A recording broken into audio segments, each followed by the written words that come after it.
A few weeks ago, I played a video game, and ever since, my life has just not been the same. I feel like I've been wandering around like a ghost, like I'm inhabiting the body of somebody else. And is this change bad? I can't tell. All I know is that I'm different now. My brain chemistry is altered. The old me is dead. Which game could cause such a transformation? Well, strap in, because I want to talk to you about Wanted Dead. Now, I had heard a little bit about Wanted Dead before a code for it dropped in the WhatCulture Gaming review inbox. I'd seen titles of reviews and video essays referring to it as one of the strangest video games of 2023. Not good exactly, but certainly intriguing, and as such, I had to know what all the fuss was about. And how do I even begin to describe what the hell this game even is? Ostensibly, it's a third-person shooter slash hack and slash hybrid split into 5 incredibly punishing levels. Stylish combat, gory finishes, and cover shooting ripped straight out of the Xbox 360 glory years. But it's also a wacky, goofy as hell rhythm game where you play a minigame so your character can eat as many bowls of ramen as possible, or get through a performance of the song 99 Luftballons. It's also a game about the dangers of police states in cyberpunk futures, as told through characters who seem to exist in the Twin Peaks' Black Lodge. It's also a game where Hong Kong's elite police squad has an arcade room full of retro shooters and teddy pickers that's bigger than their armory space. And finally, it's a game where, unknown reasons to me at least, the loading screen every single time you die or go back to a checkpoint or load in a new level is a recreation of that rap battle gif from a few years ago, but with the characters from the game. This one here. You know which one I mean, right? Like, I don't know why it does this, but it does it every time. And it's funny every time. I honestly lost my shit every single time it came up. But honestly, even that's just scratching the surface of what this game is and has to offer. There is just too much weirdness in Wanted Dead to cover in a video like this, and honestly, I'm not going to try to discuss elements that have already been dissected by smarter people than me. So, I'd recommend checking out Jacob Geller's review of the game in particular to see just how strange, surreal, and sometimes occasionally alluring the game's story, presentation, and characters are. For me, what I want to talk about today is the game's ridiculous approach to combat. Because while I did expect to enjoy the title's B-movie aesthetic, I had no idea that I would get roped into its challenging levels as much as I did. Especially because I became addicted pretty much for all the wrong reasons. So, as stated, this is an action game where you're switching between over-the-shoulder shooting and intense close-range sword combat. And on paper, that sounds amazing, but Wanted Dead does a dreadful job of easing you into its combat loop. In fact, after a tutorial that gets you familiar with the basics of controlling the zombie unit's Hannah Stone, the first level immediately throws all of that out the window with confusing encounter design. Initially, enemies are far away, so shooting them seems like the thing you're going to be encouraged to do. Only ammo is limited and peeking out of cover is punished with high damage, but likewise, the vast space between enemies, lack of checkpoints, and limited healing items doesn't seem to encourage going out in the open and taking on gun-wielding baddies with your sword either. As a result, the opening sections are just likely to leave you feeling like you're playing them wrong, a roadblock that really annoyed me and WhatCulture Gaming's own Scott Tilford. Pushing through the opening awkwardness and many deaths though, you will eventually figure out when to shoot and when to melee.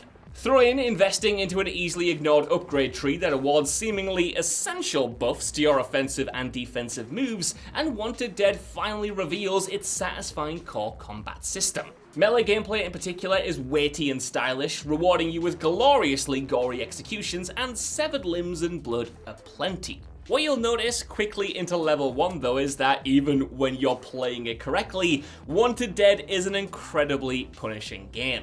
The main issue is checkpoints, which are few and far between and require you to beat hordes of enemies with just a few health items, a limited amount of ammo, and with Hannah only taking a couple of hits before she dies and you're sent back to try again. So every checkpoint becomes a punishing repeat of trial and error efforts until you get absolutely pitch perfect play to get to the next section. Juggling when to use special attacks, when to shoot versus when to slash, and how to use the level design to your advantage, there isn't much in the way for on-the-fly improvisation. You make one mistake and you've practically boned the entire run. And on paper, all of that might seem like it would make for compelling decision making. But in practice, it's so punishing as the game throws tough enemy after tough enemy your way that just take ages to put down, all the while hitting you with stun lock attacks that feel outright broken and gunfire that can be impossible to dodge. As a result, a death rarely ever feels like it was your fault in the game. It always feels like something has gone wrong on the other end, and as a result, you're sent to the back and it feels unfair, which makes you not want to try again, because what the hell is the game going to have for you this time that's going to incorrectly punish you and make you do this entire slog again? And this is especially true for boss fights, where it can be a roll of the dice as to whether you get a fair fight or whether you're spammed with the same OP move. And with all of this in mind, you can see, can't you, while only 40% of players, at least going off of PlayStation trophies at the time of recording, have made it through the first level. Like, level 1. Less than half the people who play this game finish the first level. Scott Tilford included. And yet, as a lover of hard games, the paradox is, I kinda came to love this.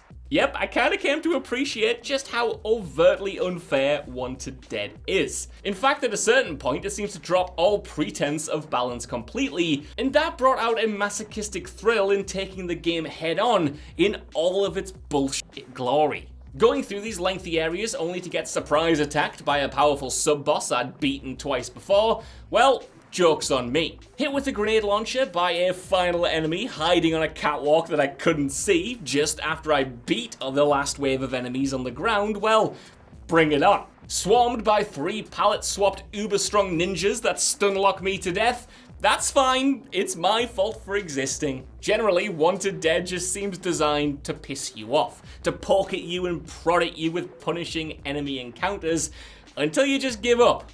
And yet, again, in a ridiculous way, that utter contempt that the game had for players just made me want to push on more. It made me want to match the bullshit and overcome it because it really, really wanted me to give up. And yet, again, in a ridiculous way, the contempt that the game had for me and other players just made that challenge that little bit more irresistible. If this game was gonna make me swim around in the garbage, I was gonna come out on top, goddammit. It's rare that I've seen a game just so happy to dick on you, to waste your time, to inflate difficulty for the sake of it, to just pad out the runtime, that it actually became a surprisingly satisfying thing to beat. I'm not saying it's exactly the same, but now I kind of understand those people who like level 1 run Dark Souls just because it's such a punishing challenge and you shouldn't really do it, but you know, you're in there, you've got that masochistic thrill. As a result, every new BS encounter in Wanted Dead turned out to be darkly hilarious in the way that it was messing with my progress. Granted, maybe if I had paid for the game or it was longer than a mere 6 hours, I might not have found it charming at all and simply given up. But as a short 5-mission prison sentence to overcome, I can't deny that I enjoyed my time in hell, repeating the same sections over and over again, trying to figure out the perfect route through to the next checkpoint, all the while hearing the same dialogue, the same repeated death noises, teammates constantly shouting "grenade" over and over again. A sane person would have called it a day. And yet, again, when the game threw me a boss that was just a repeat of the first boss, but this time there was 2 of them, I couldn't help but just sit there and start cackling with glee. I mean, this was a boss that already pissed me off big time once before, and now there were 2 of them. Here comes the pain. Poison me, daddy. Give me more. Now, if this was just a regular review of the game, of course, everything I've said here would be considered as pretty major negatives. In fact, all of these issues can make the game just feel borderline broken at times. Yet there's enough punch and engagement in the combat and enough satisfaction in overcoming the challenge that all of these negatives instead kind of coalesced into their own strange allure. I don't know what chemistry or alchemy is going on here, but one of these issues, a little annoying. All of these issues together, a completely masochistic, strange experience, unlike anything I've experienced in years. Is it one that I think most people would enjoy? Absolutely not, and yet this absurd disrespect for the player's time became the defining thing about the game for me. The carrot on the end of the stick that made me pretty much complete 95% of Wanted Dead in a single sitting. I did not see that coming. And again, I know I might be badly describing this game, but the experience that I got with it kind of reminded me of Doritos Crash Course. I don't know if you can remember that. That's kind of a crazy pull, and I don't really know how they connect, but I remember being in the same mindset of just, one more go. I might get it this time. If I'm pitch perfect on this aim, I'll get to the end. It was just that kind of repetition, the constant repetition with the goal of marginally being better or getting to the next cutscene, pushing me on. Now, does everything I've just said there make the game good? Absolutely not again, but it certainly does make it really memorable. For better or worse, I just know I'm going to be thinking about my time with Wanted Dead for the rest of the year, which is admittedly more than I can say for some games that I'd have scored higher than it if this were just a regular review that I would do. Like I said, brain broken. The old me is dead. But that's the video. I want to know what you guys think down in the comments below. Is there anyone out there who has played Wanted Dead and shares the experience I had with it? Did you get that masochistic thrill? Did the punishment just weirdly want to keep you rising to the challenge? I don't know if I'm just being very weird with this. But regardless, let me know. And if you can as well, please give us a like, share, subscribe, and head over to WhatCulture Gaming for more lists and news and videos like this every single day. Probably not like this. This is pretty much just one guy losing his mind for 10 minutes, but more rational, better videos will be on the channel. Thanks for watching, and I'll see you soon.